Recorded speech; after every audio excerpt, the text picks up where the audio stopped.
Well, hello everybody, this is Cool Dude Clem, also known as the 8-Bit Guy, here with a final tutorial on how to make chiptunes with Modplug Tracker. Now in this tutorial I'm going to go over the some tips and tricks you can use. So I'm going to show you how to make drums, SID sounds and arpeggios. First I'm going to show you how to make a kick drum. So we go into the Instruments tab and create a new instrument. Then we load up a square wave, and we just find, there we are, there's the thing that has my waveform samples in it. So I'm going to load up Pulse 1, which is a pure square wave. As you can see, it's loaded there in the Samples tab.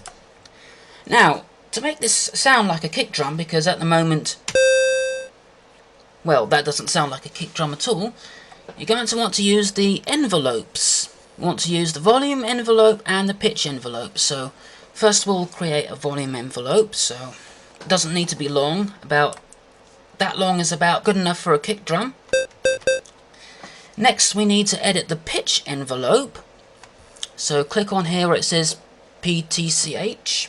These buttons are for turning on your pitch envelope or your volume envelope or whatever, so you can turn those envelopes on or off. As you can see, I've got both pitch and volume turned on. Now to edit the pitch envelope, you click on this one here, and now we can edit the pitch envelope. So just take the second node here, put it all the way down, and you've basically now made the kick drum sound. And just find a decent note to play it on. Okay, that needs to go a little bit lower. So when you're happy with that, we now load the noise. So load up the noise waveform. As you can see, it's there. Now kick drums have a very small amount of noise on them, so edit the volume envelope. So when you want to edit the volume envelope, you click this here. When you want to edit the pitch envelope, you click this one here, but we just need to edit the volume envelope for the kick drum noise. Just make a very short amount of noise.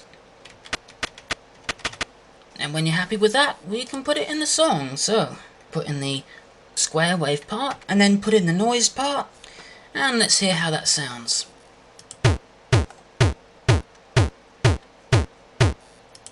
Sounds like today's club music. Now I'm going to show you how to make a snare. So go to Instruments tab again, and make another new instrument. Like you did for the kick drum, you load the square wave, which in this case is Pulse 1.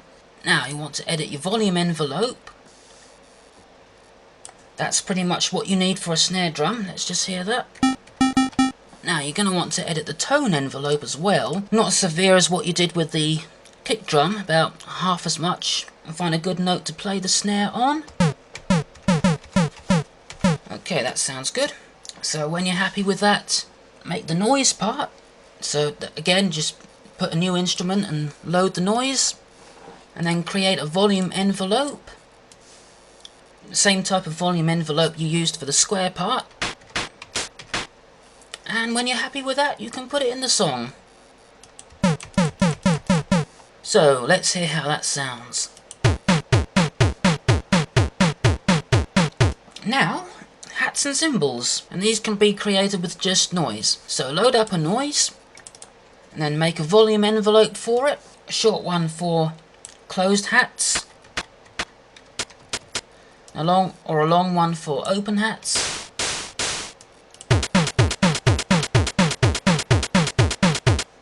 And there you go, that's how you make drums. Now I'm going to show you how to make a Commodore 64 like sound. Remember the sound of the Commodore 64, how that used to sound? One way you could do it in Modplug Tracker is to simply load up a whole bunch of square waves with different pulse widths, like I've done here. And then simply make up a tune and then make it change the wave throughout the song. So when you play it, you get something like this. You can also add volume commands to this, so it sort of chimes instead of just plays at the same level all the time.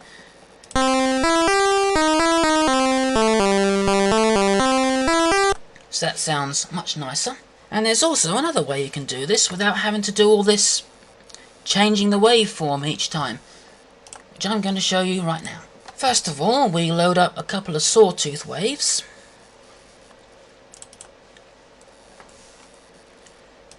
Okay, so there's one loaded. Now I'll load it again. So I've loaded the same sample twice, and there's a reason for that. Now, this is the sawtooth wave, as you can hear. Now what I'm going to do is reverse this one. There's a little thing here that you can click to reverse the sound. Next thing to do is detune these saw waves. Now I'm going to make this one just a little bit higher.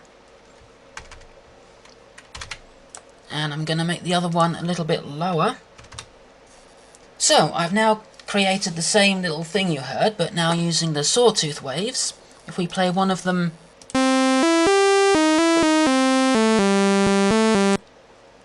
and now play the other saw,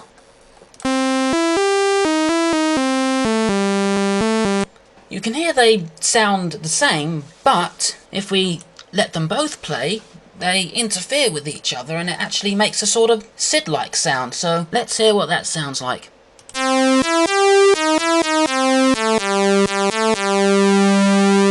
You can also add a volume slide to it, so it will now sound like this.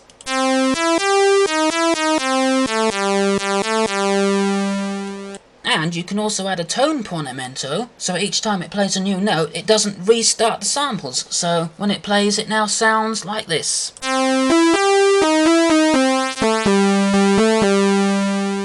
You could add that tone portamento to both channels, so it will now sound like this.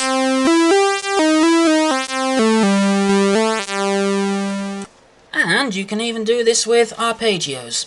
Arpeggios are pretty much heard in quite a lot of chiptunes. You know, it's that classic note that repeat over and over again really quickly. Now, I've done one here with the SID technique.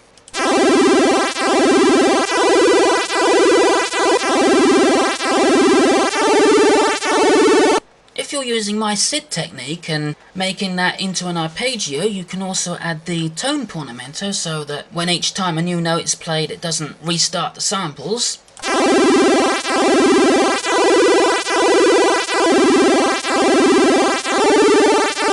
Now, when I do my chiptunes, I like to have the tempo on 250, which speeds up the effects. I also increase the ticks here so the song still plays at a normal speed, but the only problem is that speeds up the arpeggio as well, so if we play it,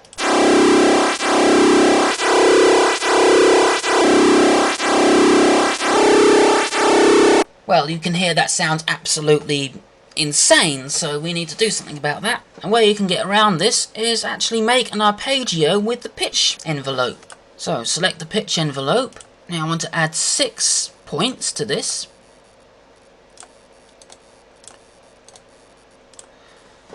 So that now has 6 points. Now, assuming you know how arpeggios work, a major arpeggio is 4/7, so I'm going to make a major arpeggio with the pitch command. Now, with the pitch command, you've got to double that. Make a pitch command that goes in steps, so this will have to be 8/14. And remember, that's twice of the 4/7, which the major arpeggio is. Then, when you've made the pitch envelope, click on the loop icon here.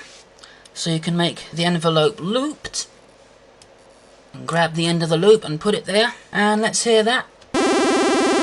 Yeah, that's a major arpeggio, created with the pitch envelope. Of course, I could turn this into a minor arpeggio, which is 3/7, so on this it would be 6/14. And there you go. So, now I've created a bunch of arpeggios using the pitch envelope. And let's hear how it sounds in the song.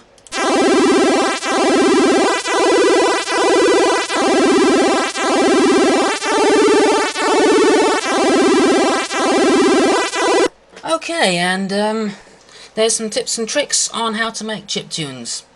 But the best way to do this is to experiment yourself and find what works for you. And so until next time, goodbye.